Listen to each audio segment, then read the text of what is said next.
Détonation après détonation, beepers, talkie-walkie ou encore d'autres appareils électroniques. Les cyberattaques terroristes d'une dimension inédite menées par l'entité sioniste contre le Liban sèment le chaos ces dernières 48 heures. L'inquiétude et la méfiance gagnent la population. Les hôpitaux de la capitale sont submergés et le pays, en état d'alerte, dénonce une violation flagrante de la souveraineté nationale et un crime caractérisé contre les civils plongés dans l'effroi. De son côté, le secrétaire général de l'ONU, Antonio Guterres, s'est dit profondément alarmé par les vagues d'explosions perpétrées par l'entité sioniste. S'en est suivi une multitude de messages de condamnation de la part de la communauté internationale, à l'instar de l'Algérie, qui a appelé à une réunion d'urgence du Conseil de sécurité pour examiner les graves développements dans le pays.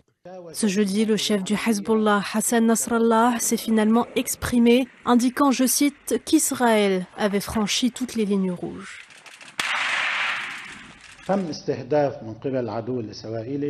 Des milliers de beepers ont été pris pour cible par l'ennemi israélien et ont explosé simultanément. Avec cette opération, l'ennemi a franchi toutes les limites, violé toutes les lois et franchi toutes les lignes rouges. Il ne s'est soucié de rien, ni moralement, ni humainement, ni légalement.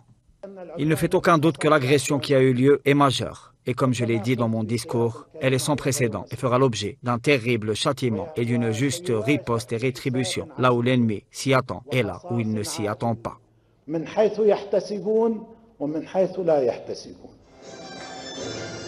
Des attaques aveugles qui laissent paraître une intention volontaire de terroriser.